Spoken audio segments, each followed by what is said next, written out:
The next tool that we're moving onto is the repeat tool. However, I just want to highlight the zoom tool right here. Once you select it, you have a zoom, which by default is plus. So what it does is to zoom. If you want to zoom out, right, I'm using the option key, and it turns from plus to minus, and it allows you to zoom out.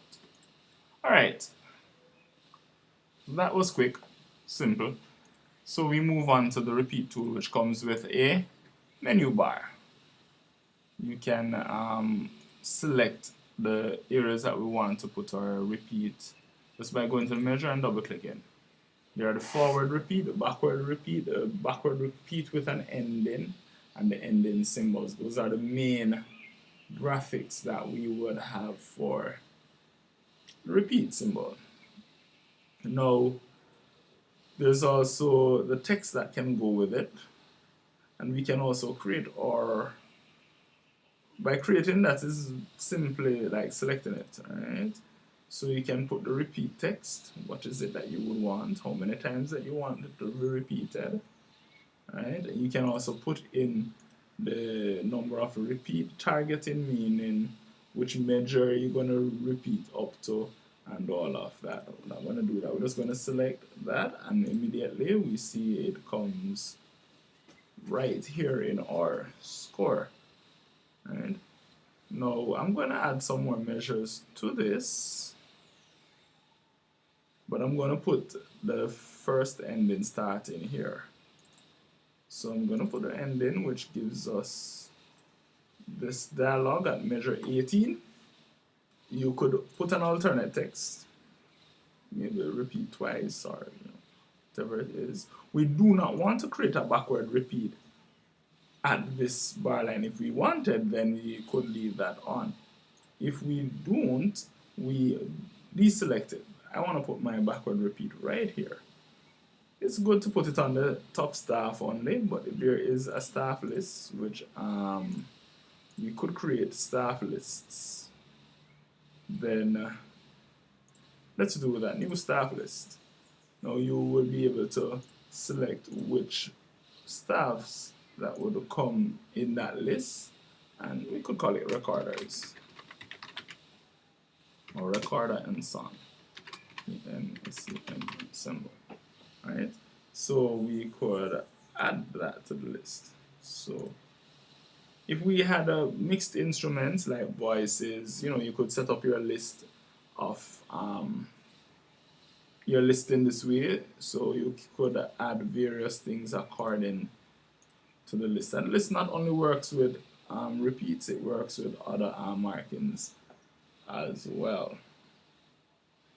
So okay, so here it's showing those three staffs. You can also extend the bracket, repeat, ending bracket. Now we are ready to put our next repeat sign right here. So put a backward repeat right there. Okay. So it's asking how many times it should play the section, whether twice, 3 times, whatever. I'm going to put always jump, so it will operate just like a marking and not really for the playback to obey it. If you want the playback to obey it, then you would do your various settings there. Alright, okay. So there we have our first ending and repeat sign. Okay, so let's move on. Going to be entering some more notes for the second repeat. I like to work in scroll view, so let me do just that.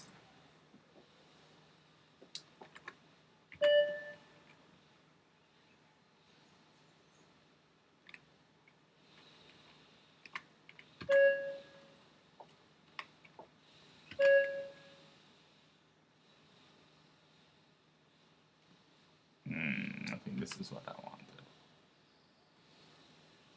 Alright.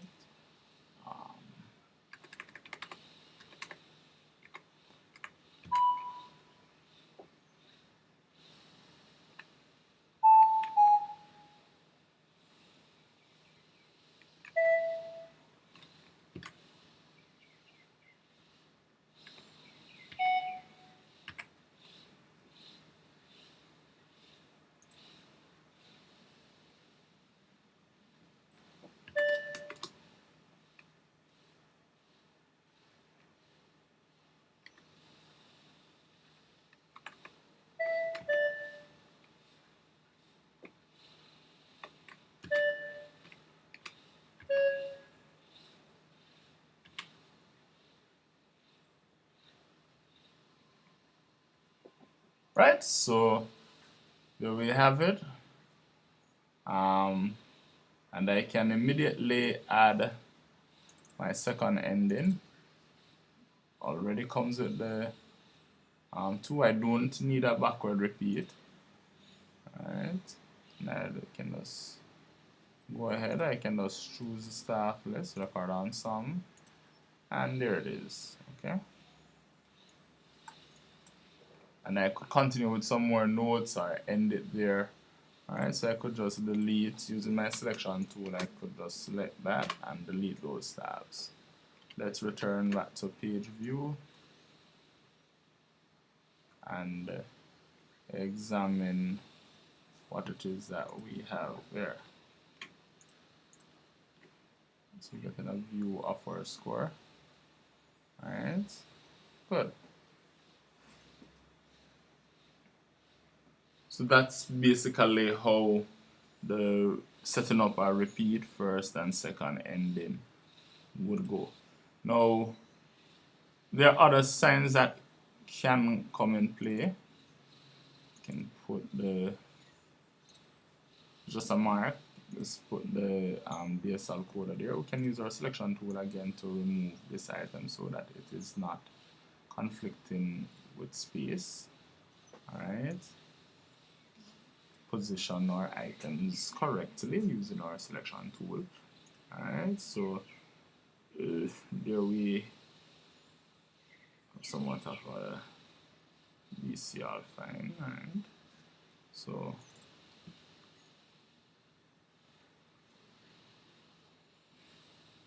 can use DSL coder. Let's try that other one. So you would play down to the end of the music, go back to the sign, and then now you're going to be looking out for the coder because it's DSL coder. And you could put the coder,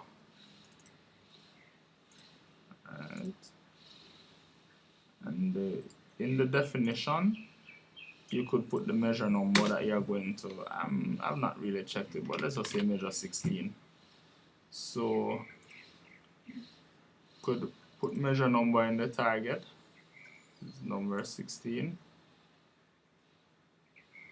Right, so it would target that. You could put an enclosure just the way that you saw me do it in a previous video when we were doing the expression and we create this enclosure there. So we have our ID, ID 1, and then we have our number 16. Alright, so to coder, and you tell it 16, so wherever 16 is, well, it would have been here, unfortunately, or whatever. It should be logically after, like you would have segment for coder, then you would target that. Alright, let me do this correctly. Do some magnification here. That's bar 20, bar 21. Let's just work something in bar 21 here. Alright, so bar 21, bar 22, we're going to put in a coder.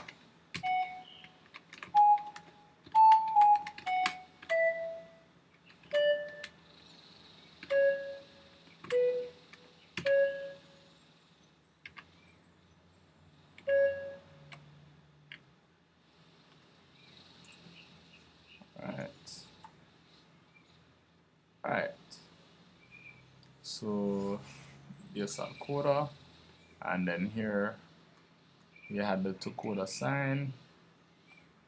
Go to measure, go to coder, measure 22. What is it? Alright, okay. 21, 22, measure 22, and then right here we will put the coder sign. Alright, so we have our coder sign right there, and pretty much this is our coder. So I am copying it. Of course, I need to move it down an octave. So alright, so we have the speed key of 9 and the speed key of 8 with the selection tool that automatically moves our selections accordingly.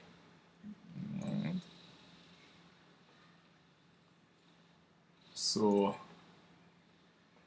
there we have our parts for the coder. Just made up something really quick just to demonstrate how coder would be employed. Alright, so we can see how it's laid out in the entire portion of the page, and here we are putting in these markings to coder. Alright, back with the repeat tool.